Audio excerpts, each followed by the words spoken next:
Welcome everyone to the first session of Cultivating an Entrepreneurial Mindset, where we talk to dynamic entrepreneurs about a specific topic. Today we are talking about first principle thinking, and we are with Mr. Vamsi Krishna, who's the CEO of Vedantu. Just a brief background on him. Vamsi is an alum of IIT Bombay. Before Vedantu, he co-founded Lakshya, which was an offline test prep company in North India that was acquired by a BSc listed company called MT Educare in 2012. After that, he co-founded Vedantu, which is an online tutoring platform with personalized teaching using the Wave technology. It's a billion-dollar Edtech company and it's been doing really well. So I'm personally really excited to have Vamsi here because I think Vedantu has really applied the first principle thinking to find and create new value. Um, Before we begin, a few ground rules. For the first 30 minutes, I'll be talking to Vamsi about how he's applied these principles throughout his entrepreneurial career. You can send your questions to Umesh or me on chat during this period. After 30 minutes, we'll open it up for Q&A to everyone. And you first come, first serve, whoever raises a hand will come and talk, right? And that's it. So to start off, Vamsi, firstly, thank you so much for coming here. Really appreciate the time and so to start off, Vamsi, I was just reading somewhere that you started Vedantu because you really wanted to empower teachers and students to be out of the constraining academic curriculum that sometimes comes about, and how that fostered creativity amongst the teachers and the students. So just wanted to get your initial views on how that principle was formed in your head. How did you get till there? What were the steps that helped you finalize that as the method? Sorry, one sec. Am I audible now? Yes, you are. Thank you. Yeah, thanks, Shantanu. Lovely to be here, and excited to talk. And as I said, always love people who who wants to be entrepreneurs or entrepreneurs, right? I think the country needs a lot of them. So lovely to be here, guys, and and really look forward to interacting and to be of help in whichever way possible. To answer your question, Shantanu, to begin with, I think the journey really started with us being on ground, doing literally hardcore teaching for the first almost 4 to 5 years, and a lot of the learnings and a lot of the insights and a lot of stuff which gets today we implement and we've probably designed we incorporated the design into Vedantu comes from that experiential understanding of stuff. So quickly, just taking a step back and just quickly giving the context on the journey. So we just started right after our college. After like 6-7 months of doing something, we just, as friends, we wanted to be together and wanted to figure out something. Education happened by accident. We were in a very small town in Punjab called Barnala, and we were figuring out what to really do. And we were like thinking of creating some business plans and submitting to the B schools and see where it goes. And while we were doing that, some kids were there. This was December, so they were preparing for their March exams, and they came to us. They got to know, okay, bhaiya log IIT se hai, to chalo, we'll study something. And we also say, we were also relatively free, so we taught them. And that's really how it began. So the first realization was, right, after 6 or 7 months of informally doing it, and seeing some success results coming out of that. And they were substantial, by the way. Out of some 35, 36 odd cohort of students we were teaching, and these were kids all left behind and had no hope and nothing. 5 of them got through the top 5 colleges in the country. Yeah. So the first realization was the following, that we did not have any teaching experience, but still, we were able to do this, right? And these were kids who were left behind. They were not the ones who were very good, because all the bright ones had already gone to whatever, hubs, like Delhi, Kota, and all that stuff. So the realization number one was unfortunately, the best of the society, the best of the society do not become teachers. Unfortunate as it might sound, but that's the truth, right? Teachers are more by chance than by choice. And when people out of passion and interest, like the best of the society, can go and teach out of passion, the kind of difference in the delta that creates is substantial and massive. And this was a big realization. right? And it got reinforced like probably year on year. So that was the inspiration to really, hit it on the nail. That was truly the inspiration, that can we create an ecosystem wherein culturally, socially, economically, wherein the best of the society, people like you guys, aspire to be also teachers, like you aspire to be consultants or McKinsey, BCG, and like all that stuff. Can this also be glamorized enough that people look up to this? Because that's then starts a recursive loop, right? If like the best of society become teachers and they are able to influence and like inspire the next generation, and like it's a cascading loop. The converse is unfortunately also true, which is the state, right? In majority of the cases. And it's not an India problem, it's a global problem. As parents, we would want best of the teachers to teach our students, right? But if we ask the students that, or the parents that would they want their kids to grow up and become teachers, the answer unfortunately is still not great, not a unanimous yes. So this was the inspiration, and this was the problem we wanted to solve. Tried doing that through offline, and almost spent like 6 to 7, like almost 7 to 8 years doing that. And while we were doing that, we tried to scale and saw a lot of restrictions to scale. And we realized that it will take a lot of time for us to be able to create any significant impact at scale doing that. And then naturally from there, with those learnings, we thought that can we create a scalable solution for the same problem? And that's when online as a thought came about in 2012, around that time. And 2014 is when we started working on Vedantu, right? And one of the first design choices, and you were talking about first principles, so one of the first principal design choices we took in Vedantu was we were the first company in India to start with live classes. Now, at that time, it was ridiculous and everyone used to laugh. Like literally, we were laughed out of every room. And naturally so, because 4G was not there, 2G, 3G was there, 3G was still patchy. But what we believed was the following, that if what creates an amazing experience in an offline setup, like in an ISB classroom or even in a great school with a great teacher, is not just content, but it's that interaction, that whole elements of like interaction, motivation, inspiration, handholding the chat, a lot of things. We all get it, right? So for online to be really able to compete and substitute offline, it has to be 10x better than offline. It can't be, there or less than that. And for us, it was very obvious, being teachers ourselves and having done that it has to have those experiential elements. And the best way you can provide that experiential elements is to have an interactive format, right? And that's why live tutoring was actually a very obvious, right? If you think about it, it's a very obvious choice of format. So that's where it began. And yeah, I'm super happy and satisfied to see that category becoming mainstream today. Yeah, no, definitely become mainstream now. But yeah, you guys were the first ones to do it, so definitely knew what was happening. I had a very specific question about.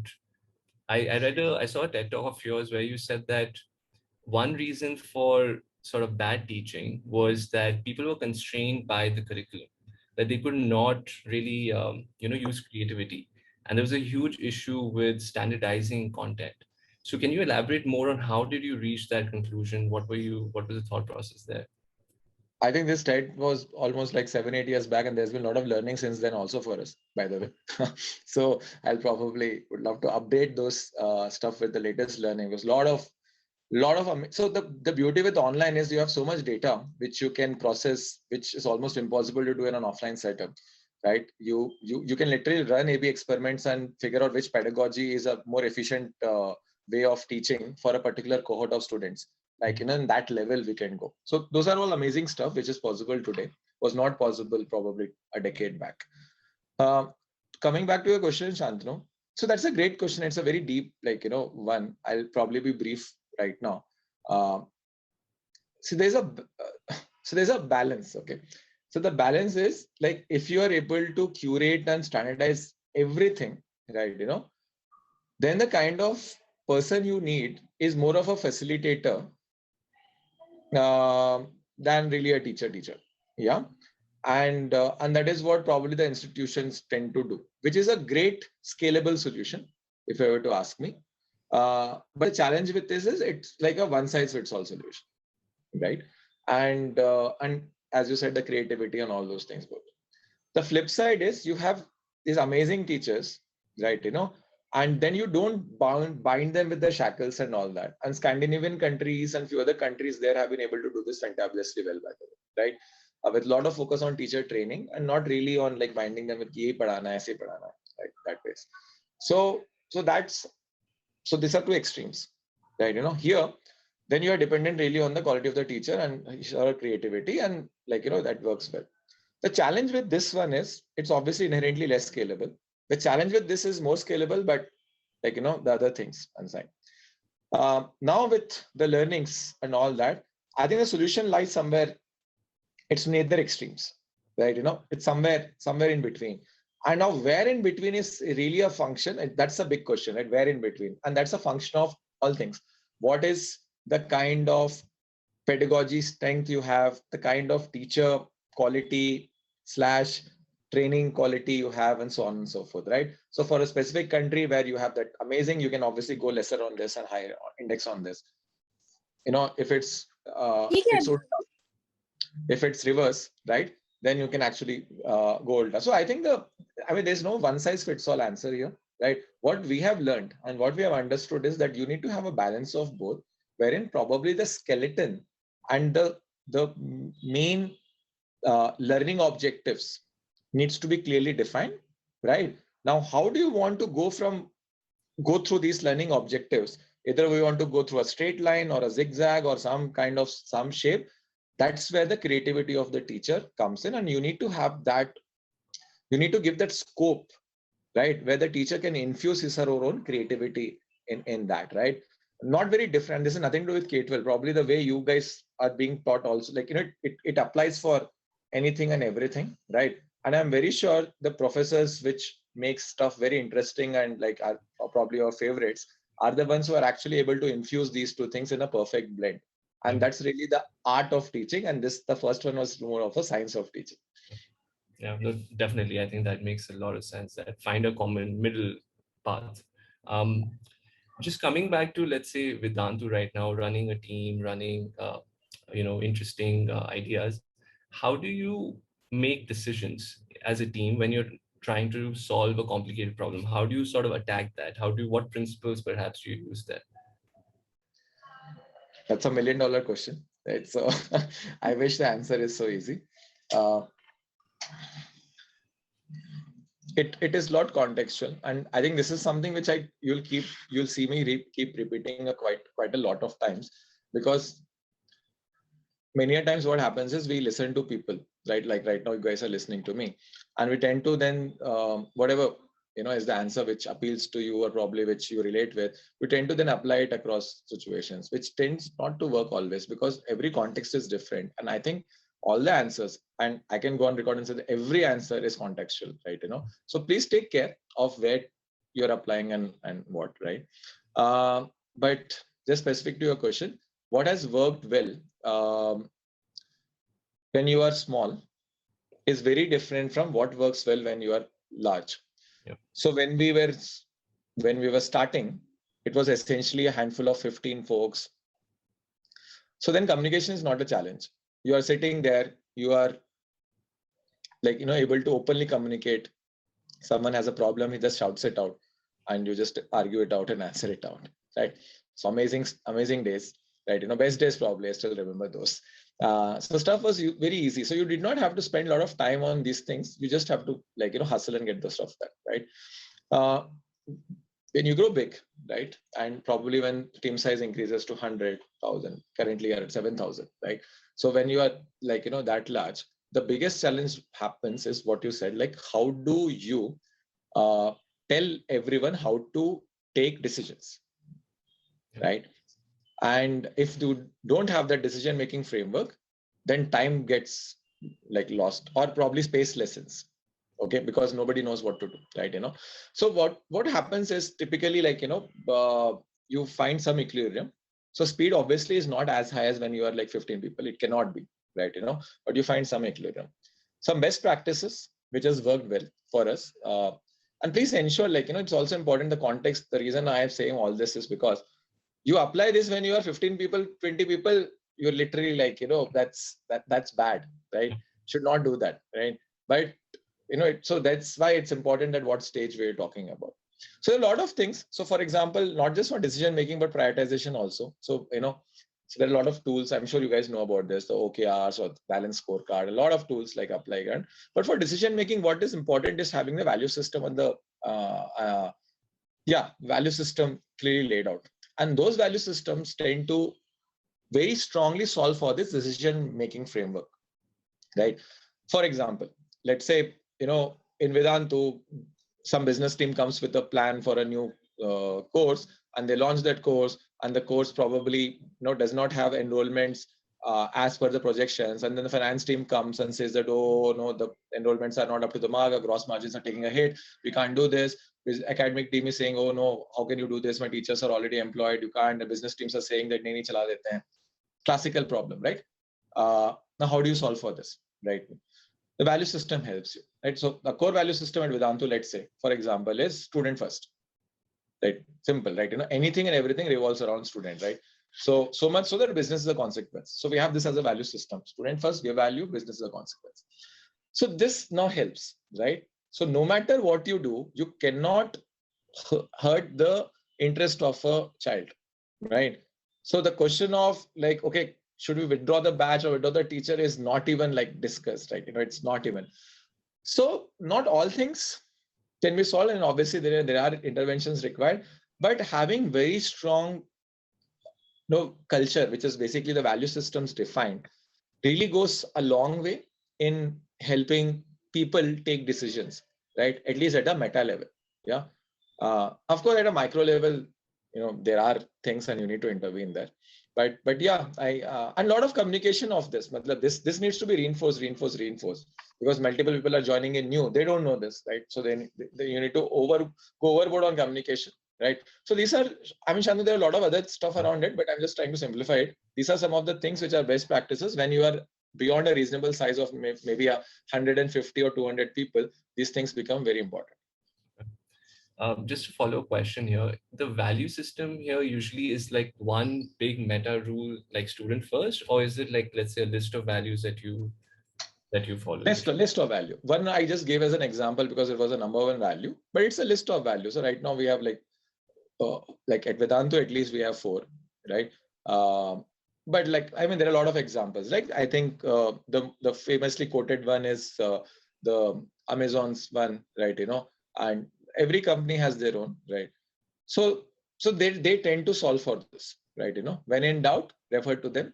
Yeah. They will give you direction. If you don't mind me asking, what are the 4 values that Vedantu has? Student first. So the first one is the student first, and okay, so that's a great question. So I'll tell you, take a step back. It actually starts from the belief system. Okay. So it's actually beliefs first, which you should be very, very clear about. And what do you believe in? Values is a consequence of those beliefs. So it's values, then beliefs, and then some operating principles. So our belief is what I said, give value first, just everything is a consequence. That's a fundamental belief with which we operate. Yeah. So, and that really solves a lot of things for us. Like it's not even a value, it's a belief system. Values is like student first, innovation is a big value. Again, we take a lot of pain in simplifying this for people, because innovation again is an overabused term. Everyone says innovation, right? But what does it mean? So in Vedantu's context, what we mean by that is, did you try something new? And what did you learn from it? So it probably would encapsulate into maybe every monthly review, having one slide from every function saying that, okay, what new did they try this month and what did they learn from it? As simple as that.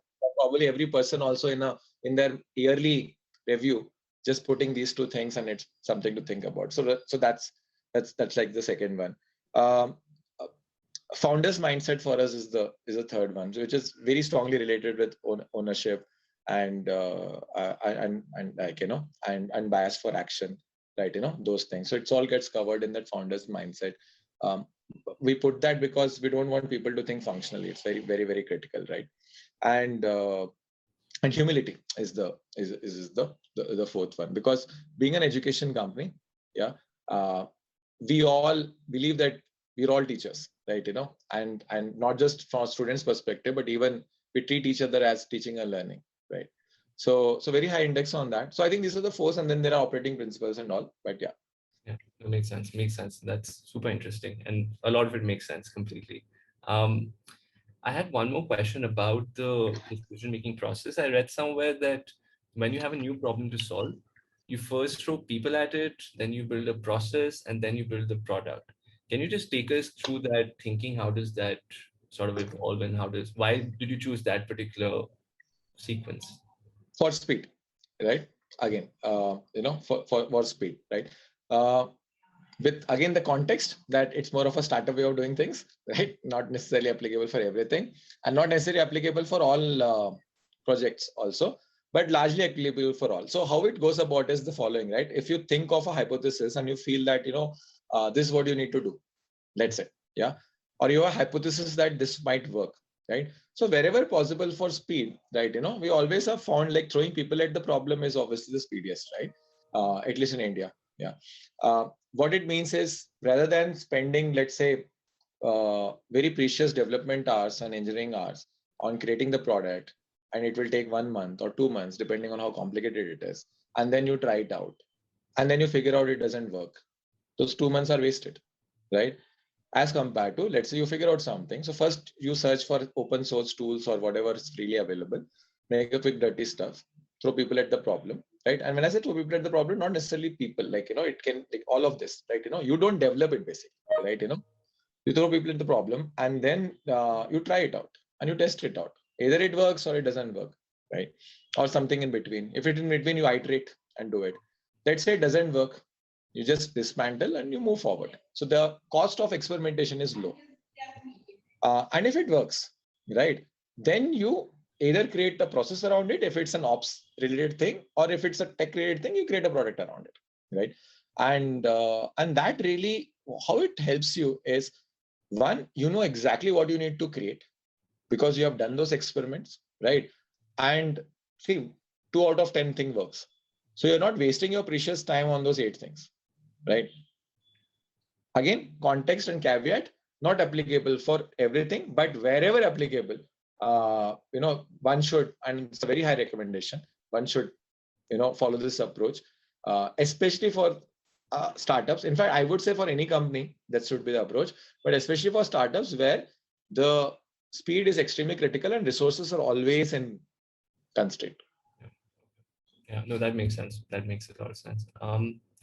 Just shifting gears here, because a lot of us are students and we want to be entrepreneurs, and we want to find things.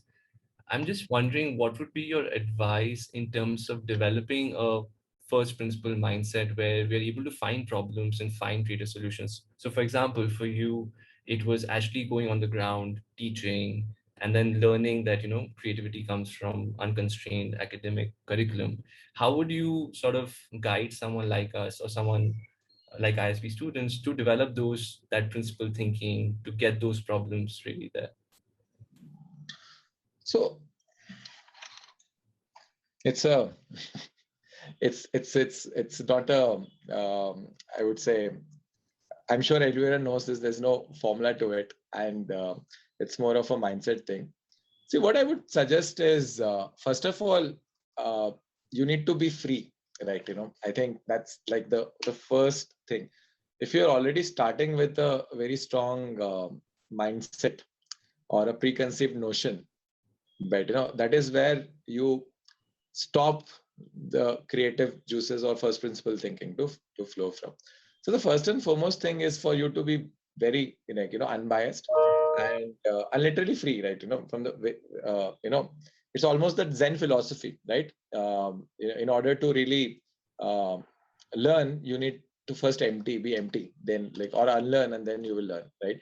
So my advice to all the folks, right, entrepreneurs or otherwise, right, um, who want to develop this capability for sprints, it actually, first of all, it's not a capability, it's there in everyone, right?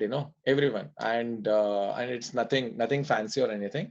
You just have to have little bit mindfulness for it.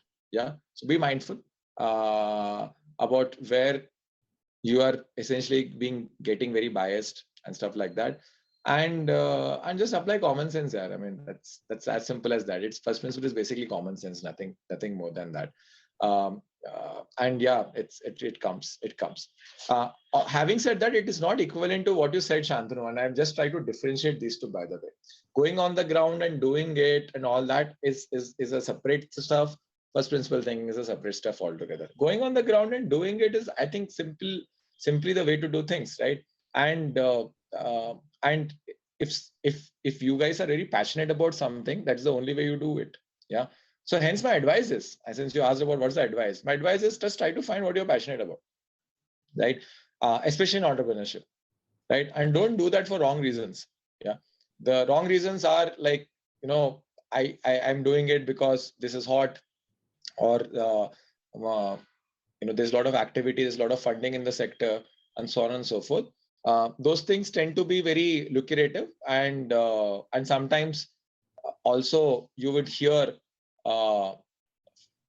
successes, and that might influence you more. All those things are great, but those are in minority, not majority.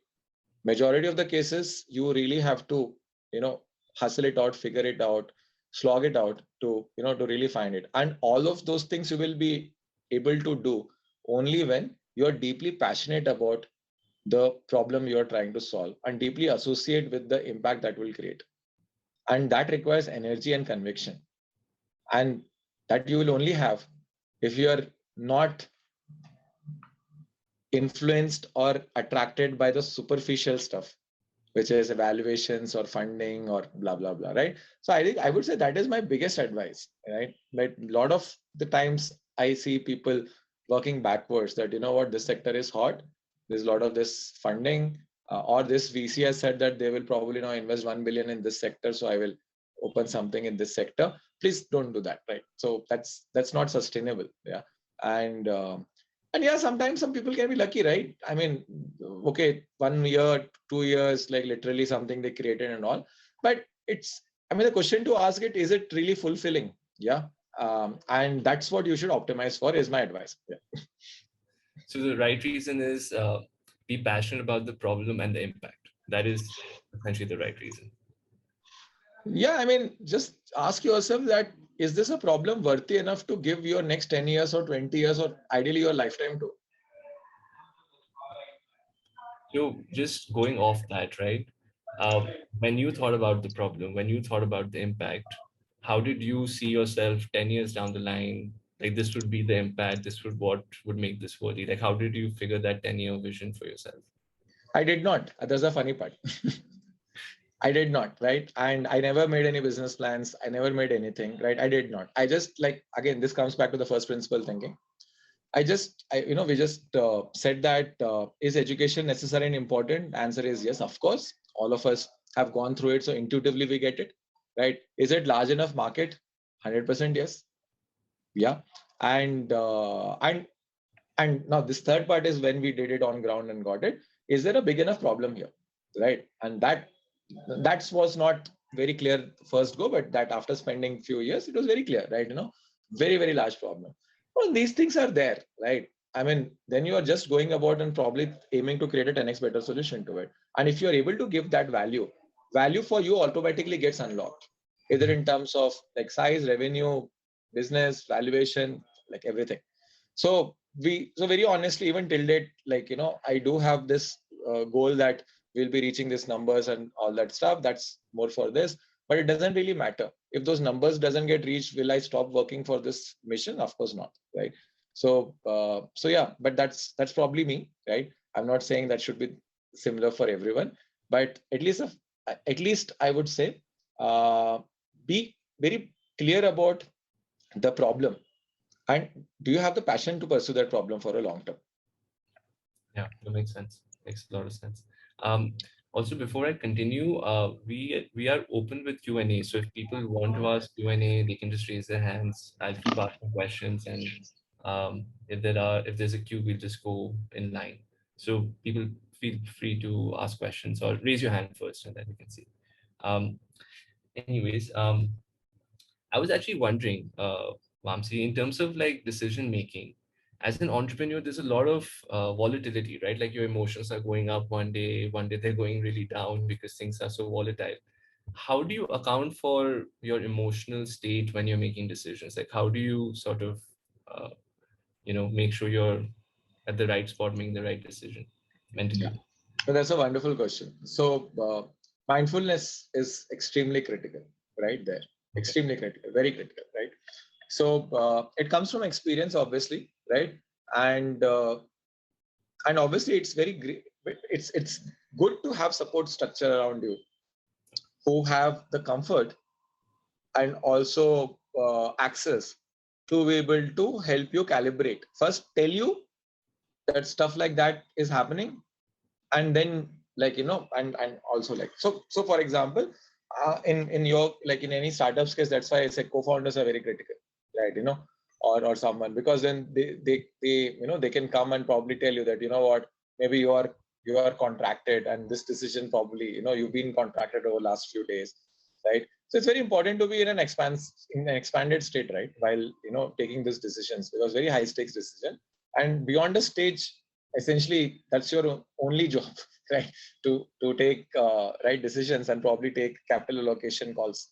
Yeah, all those are decisions. Mhm. So so I would say, Shandu, this is this is a question not just applicable for entrepreneurs but everyone in life, right? So you need to be in an expanded state while taking decision, not in a contracted state. um, if your mindfulness muscle is strong, right, you will be able to self-regulate yourself, or at least know and understand that when you are in that state, and avoid taking decisions or critical decisions. I use a framework of reversible, irreversible decisions, obviously. So the ones which are reversible, I don't tend to overthink them while taking those decisions, because those are reversible. But there are irreversible decisions, and that is something which I'm extremely conscious of, and I regulate myself a lot, and put that decision through a lot of even consult others before taking those decisions. But irrespective, that sheer mindfulness about one, the the decision you are taking and your state of mind while taking that decision is very critical. Now, how do you develop the muscle of mindfulness is the obvious next question, right? And there are a lot of material on the internet. I think it's basically like any other muscle. It's a muscle which can be developed. uh, yeah, and there are practices around it. um, yeah, mindfulness exercises, stuff. Now a lot of stuff is there on there. So yeah, that's You just follow those things only, like the meditation, argument, and the habit building for mindfulness. Is that what you? yeah. I mean, it will take we go in that direction, it will take a long time. But let's just safely say that you need to build a rhythm for your own stuff, right? I have over time been able to create my own system around this. So yes, I do mindfulness, but I don't really do the classical traditional yoga and all that stuff, right? Other means, and it's not necessarily only through that you can develop mindfulness. It can be anything, right? So yeah, Okay. whatever Uh, works for you. I mean, the reason I'm not prescribing anything is because here it's really yeah. dependent on the person, Yeah. and there's enough material out there. So Yeah. whatever works for you, Yeah. but important is do something Yeah. around that. Sorry, just clarification. What is an expanded state and what is a contracted state? Like, I didn't get that. Uh, so so let's say if you just right now apply a little bit mindfulness, right, and if you try to observe your body, just feel your body, right, you can find like energy and emotions running through, right? Mhm. So if you're angry, right, if you're irritated, you're frustrated, and if you just little bit apply that mindfulness and go little bit upper and try to observe yourself, you'll see that you're contracted, and you can literally feel it in your body also, right? You are frowning, you're contracted, right? Whereas if you're happy or laughing and all, it's an expansive state, right? So it's a pretty known term in that sphere, the contracted and expanded, and there are a lot of stuff in between. So that's what I meant, right? When you are in a contracted state, don't take important decision, because those things tends to come out as wrong. No, that makes sense. Sorry, I have a question here from Venu, so I'll just ask that. What were you looking for in candidates when you were hiring your first 25 employees, and how is it different when you're 7,000 employees strong? Yeah. So first thing is when we were hiring the 25, I used to be involved in, in recruitment of each and everyone, almost each and everyone. So it's very important to be present during that time, because the initial 10, 15, 20, whatever really makes and breaks of the company. Right? Can't underscore the importance of it. Yeah. Sorry. Of course, while you're 7,000, you can't be involved in all, right? So that's one big change. The things which are common is the values and the stuff we look for in terms of the culture fitment remains the same, right? So basic things which I told, right, was to use Shantanu, that around the humility part, around that, the founder's mindset part, those things remain the same. It's not changed. It's just that at that time we were not very intentional about it, or we were not very scientific about it. The process was not like literally a good process wherein you have those questions pre-created, you're asking them and all that. It was more informal. Now it's more formal, right? But those things are same, right? The common things. Other things are functional. That obviously changes depending on what kind of people you're talking. I think earlier you would take more generalists, right? We tend to take more generalists, people, jack of all trades types. Obviously, when you scale beyond 100, you then would also want specialists, very critical. And you have freedom to basically then explore, and roti kapda makan ke upar jab jate ho, to then the thing happens, right? So I mean, all not probably directly answering your question. All I'm saying is that the socio-economic fabric of a society, or a part of a society, or of the country, has a very large impedance on a lot of these things, right? When industrial revolution was done, at that time we needed, and the world needed, people with a very this kind of a process orientation, and the school education system was evolved, like you guys said. Now you are very right, that system has changed. What kind of stuff we need to do is evolve, but has the education system evolved? Of course not, right? Now the challenge with that is it's so entangled, it's so regulated, and there are so many people, there. And I'm obviously not the education minister of the country, so I'll not go there. My advice to all the entrepreneurs, and especially edupreneurs, is the following, right? Take up something which you are passionate about and try to create a change, and a positive change there, which you are trying to do, Himanshu rightly said, right? And if we can do our bit now, and if we can inspire more and more people to come up and do some bits, that itself will have a good transformation and a positive transformation, right? And hopefully that will inspire changes to happen at a global level. जो नहीं करना चाहिए वो ये कि just probably sitting, right, and thinking that यार जब system change होगा तब मैं change करूंगा, will slow whatever influence or impact at scale which we can do, right? So right, like you rightly are doing, you are already doing something, right? So which is great, and that is my actually a bigger advice, right? And people like you, I'm sure will influence more and more, and we need definitely more lot of edupreneurs, because education is a great equalizer, guys. We are where we are because of education, right? Sahi galat bahut kuch hai, I understand that, right? And stuff like that. But that's also if you do that well to a child, he not just uplifts himself, but the whole family, society, village uplifts along with him. So it's a great equalizer, and I think if we can do something जो हम कर सकते हैं, जो हमको अच्छा लगता है हम वो करें, तो that would, so that's my point of view, right? Again, but yeah, thank you. Thank you, boss. Thank you. I had a question. Can I go next? Please. This is Rishi. Hi Vamshi, great listening to you. I'm Rishi. Hi Rishi. I'm an alum of class of 2009. I've been in Google for the last 12 years, building products like GPay and others. I really loved everything that you said. A budding edupreneur. I had one specific question. I was really inspired by the value system that you just shared. My question is about, when you're growing the business, and Vedantu has a lot of VCs that have come in, and from a VC perspective, their motivation might be return first, right? Like the return. So I would love to know, how have you navigated this complex, discussions in the boardroom, in terms of strategy? And is there any advice you can give to entrepreneurs in terms of choosing the VC? And the other question is, at what time should we even go to a VC? So this is, so would love to hear your thoughts. Yeah. So at what time should go to a VC, Rishi? So great set of questions. So at what time is a very tactical one. I'll answer the later, the last, right? Yeah, so, no, unfortunately, no easy answer there. Again, lot context dependent, but see, it's very similar to how you would select your co-founder or maybe select the first 5 employees. I mean, selecting a VC is also equally critical, if not more. Yeah. And after selection, also communication, right? And constant communication from your side. And treating them as partners more than just a financial investor is very critical, and developing that relationship is very, very, very important. It has to be you driving it, not expecting them to drive it, because it's they're not in their thing, right?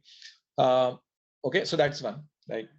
Now, what do you do in that, right? I think extremely being selective about the kind of people, right, you are bringing in is very important. Now, easier said than done. When you're saying that, yeah, I need funding and I don't have choice, then obviously that question becomes a moot question. But I would advise, wherever possible, whenever possible, it is one of the most important decisions you are making, the kind of partner you're bringing on your board. Yeah. And having that clarity is, again, optimizing for long term. Otherwise, what we are doing is being penny wise, pound foolish, which is very wrong strategy to do, right? So it's very important that the kind of person you're bringing in, the way they view about business, is it similar to how way you look at business, right? So, for example, if the other person in education, let's say they are coming from an e-commerce mindset and saying that, discount, let's say I'm just putting it on, okay, and they come in on your board and your first board meeting is like, discount kyun nahi de rahe ho, right? And then starts the conflict. That should not happen. That should not happen. And how will you prevent that? By actually having those conversations before, right? Telling them that how do you view business, right? And believe me, and this is proven, like even at resource level, at that public market levels, those guys are able to do it. And there are a lot of such examples. Bezos, I'm just giving because it's a common one, and I'm sure you guys know it. But there are a lot of such examples. And just putting it out there that this is how I believe this business needs to be run. And hence, people who subscribe to it, please come and invest. Don't do subscribe to it, please don't. As simple as that. Yeah. So both from business level, operating principle level, value system, right?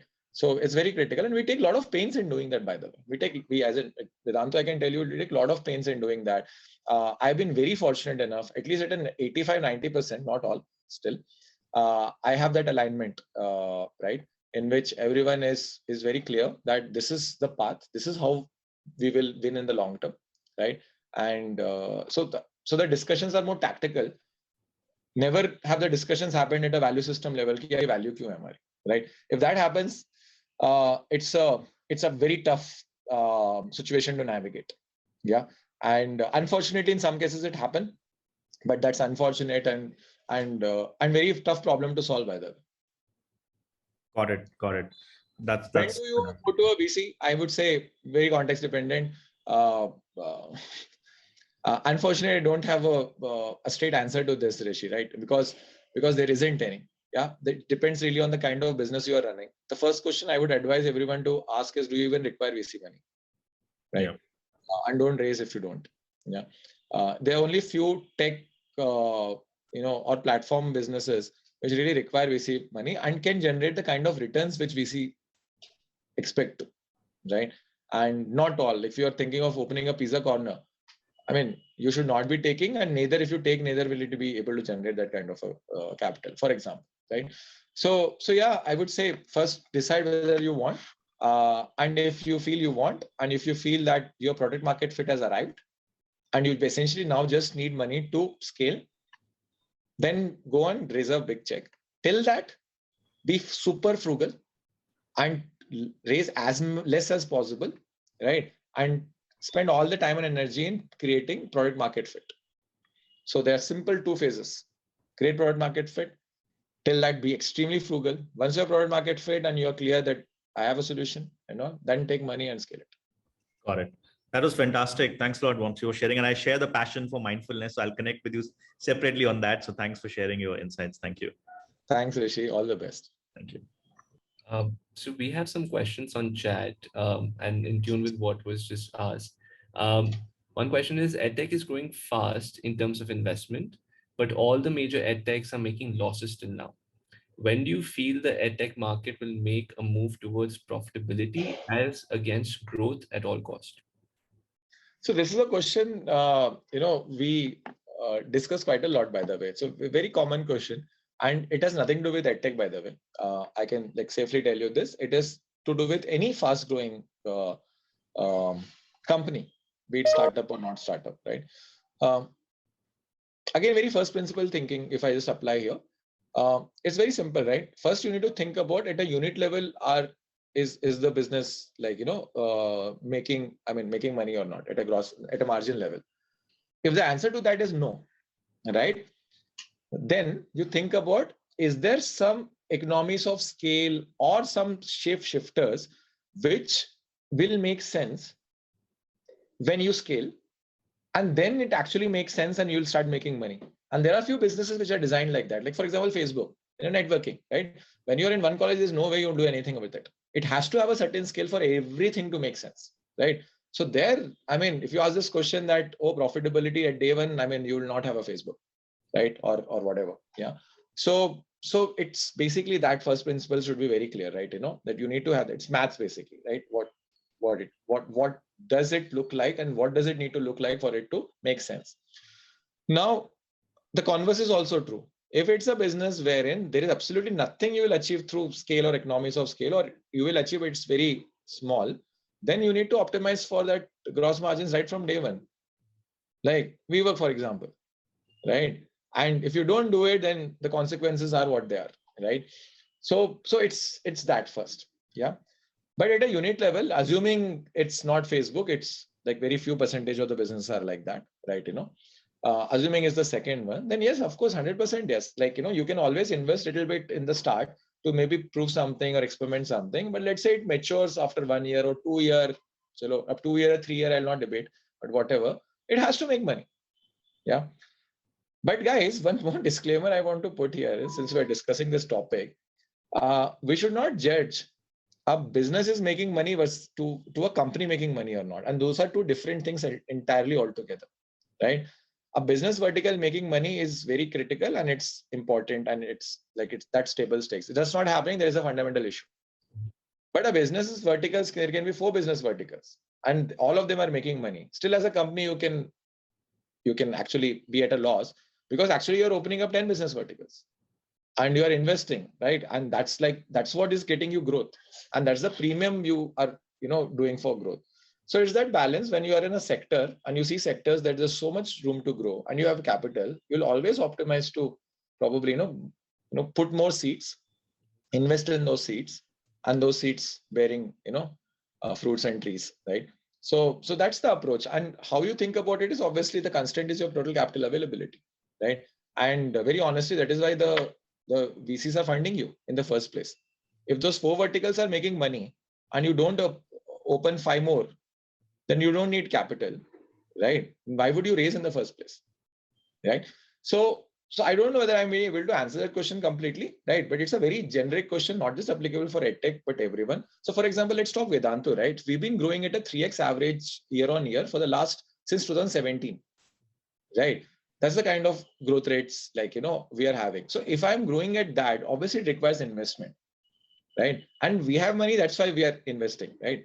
Let's say tomorrow I stop that aspiration. I say that, okay, let's come down to 50%, right? So then obviously then everything calibrates, right? Then you are not front loading those investments and all that stuff. And then, yeah, you will also then have a 10%, 20%, whatever EBITDA thing, right? So one thumb of rule I have, I don't know whether it's applicable or not, and please don't quote me, and there's no management material here, but the thumb of rule I have is growth rate minus EBITDA should be greater than 50%. Okay. Plus minus EBITDA. EBITDA is negative, right? The growth rate plus. So if you're growing at a 200% and you have EBITDA minus 100%, you're still at a plus 100%. Again, please don't quote me on that, right? But it's just like a thumb rule, right? For fast growing companies. Yeah.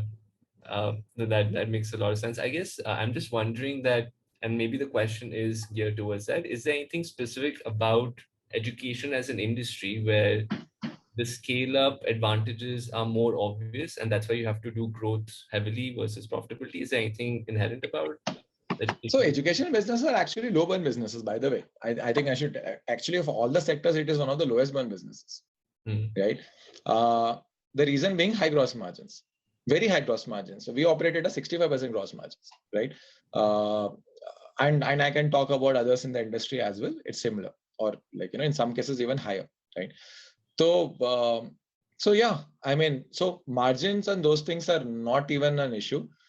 It's a brand play. So if you have a good brand, then actually your price increases rather than decreases. That's another advantage. Discounting doesn't work. Yeah, in fact, you should not discount. So I think these all fundamentals actually make this a very, very, very strong high margin, yet a very largely underpenetrated market. And that is why you see a lot of action in Edtech specifically, right? But just to set the record straight, the nature of the P&L is in such a way that majority of the cost is actually going on your S&M, sales and marketing, and fixed cost. And because of this high gross margin, you don't really if you look at the P&Ls of these Edtech companies, education companies, and compare them with, let's say, e-commerce companies, I mean, nowhere near, right? So they are far more efficient. These are far more efficient, I think. Okay, that makes sense. Vamsi, I want to be cognizant of your time. There are 2 more questions, but it's almost 6. So I don't know if you have the time or. I have 10 more minutes. Yeah. Okay. So this is a question from Amit. That technology has solved access of quality of education and modernized mode of delivery, but education is still not contextual. Do you think future belongs to contextual education, where people will take education on tap and when there is need for it? Because it's very difficult to apply one-time learnings of college after 15, 20 years. Absolutely, yes. Absolutely, yes, Amit. I like 100% resonate with that, right? And 100% yes. It is already starting to happen, right? At Vedantu itself, let me give some examples. We have courses and modules wherein it's more student-led, which is on demand, let me use the word, than we saying that, from this time to this time and this schedule, stuff will happen. We have that also, right? But we also have stuff around, you can just come anytime and ask a doubt and you'll get the solution to it. And you can come anytime and so we are going into the AI teacher technologies and all those things, wherein those things are on demand, right? And you can come and invoke a lecture whenever you want. And we also understand you better and we recommend you better. So very honestly, if we have this technology and we are not able to use it to personalize it around the student, right, it would be a sheer wastage. So short answer is I 100% agree and very strongly believe that is what the future is going to be. Yeah, that makes sense. Then this is a question from Vinu. So basically he's heard that in the past, schools have proved to be bad customers, that they don't pay and they don't honor contract. What are your thoughts on that? Is there a new edtech business where a good go-to-market strategy will be B2B versus B2C? So don't get biased by my opinion. My advice is never take, all this. If you are passionate about it, go for it. Yeah. Having said that, even my experience with schools has been very bad. Simply because the professionalism of that is even worse than colleges. Let me put it in this way. Even colleges is bad, by the way, right? Schools is even worse. So a lot of reasons around it, yeah. But yeah, it's tough.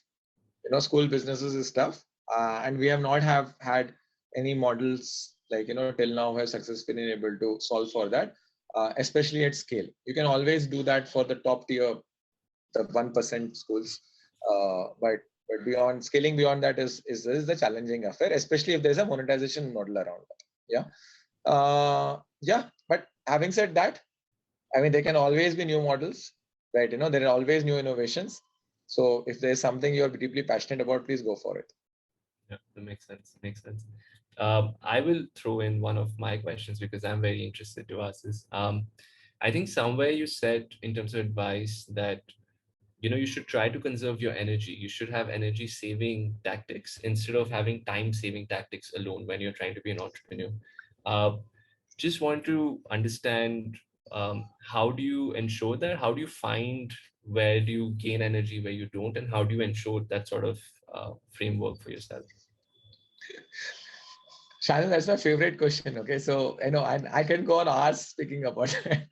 But anyways, Very important topic, guys. And I do believe in energy management more than time management, because that's really at a meta level, that's really what's going on. You need to be, first of all, very mindful about what's giving you energy, what's not. Not very tough. If you just sit today, let's say this is an exercise all of you guys can do. If you go and reflect today evening on all the stuff you have done today, and you can literally rate, or maybe just put an arrow mark up and down on stuff which gave you energy and which sucked energy, and where you're neutral, just put a dash, right? And you can easily do that. Like, believe me, every one of us can do that, right?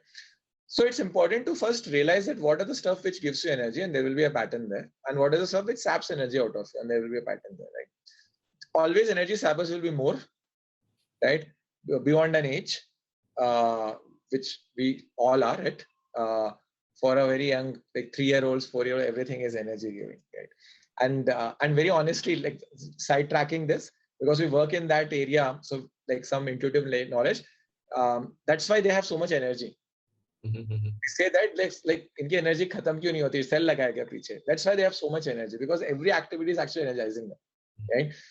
Anyways, besides the point, you need to then be very intentional about your calendar, and then see that are you sprinkling enough energy givers to you in your daily or a weekly schedule, let's say, or a monthly schedule, right?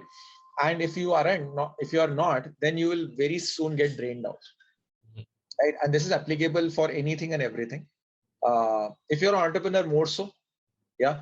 But even like anything you're doing, this is applicable, right? So I do this. I'm very intentional about it, right? And I try to sprinkle my my calendar with that.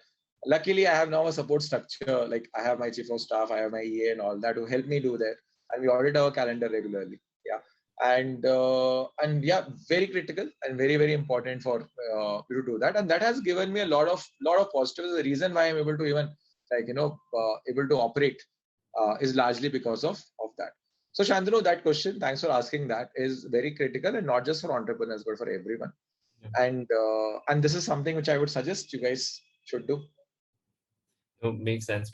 And I'm assuming that, just wondering that sometimes when your energy levels are low, do you use your purpose, the problem and the purpose thing does that help with the energy? Definitely, yes. So for example, let me tell about me, right? And I love to talk about this, right? For me, I'm a teacher at heart, right? For me, teaching really energizes me. So this session right now is really energizing me, by the way, right? And I can I can literally feel that, and you can see that probably in my body language, or in state. So like that, I know few stuff. Now going probably and interacting with the students, or maybe just reading their testimonials and what impact it's having. So we have a Slack channel where all the whatever review they are putting, they come up, right? So I can always go through them in the night whenever I'm feeling a little low. I just go through them, and those reading just 3 or 4 of them energizes. So that's for me, right? I'm sure whatever is for you. So yeah, I do that regularly. It makes sense. You need those things, right? No, it makes a lot of sense. Yeah, no, I'm happy that this was an energy giving session for you more than an energy sapping one. But yeah, no, thank you so much, Vamsi. I don't think we have any more questions, and I am cognizant of your time. But thank you so much. I think this was a very good start to our class on cultivating entrepreneur mindset, especially with your views on first principle thinking. So really want to thank you for this. Thanks, Shantanu, and thanks for all your time, guys, and lovely interacting with you, and most importantly, all the best for all your future endeavors. Yeah. Take care.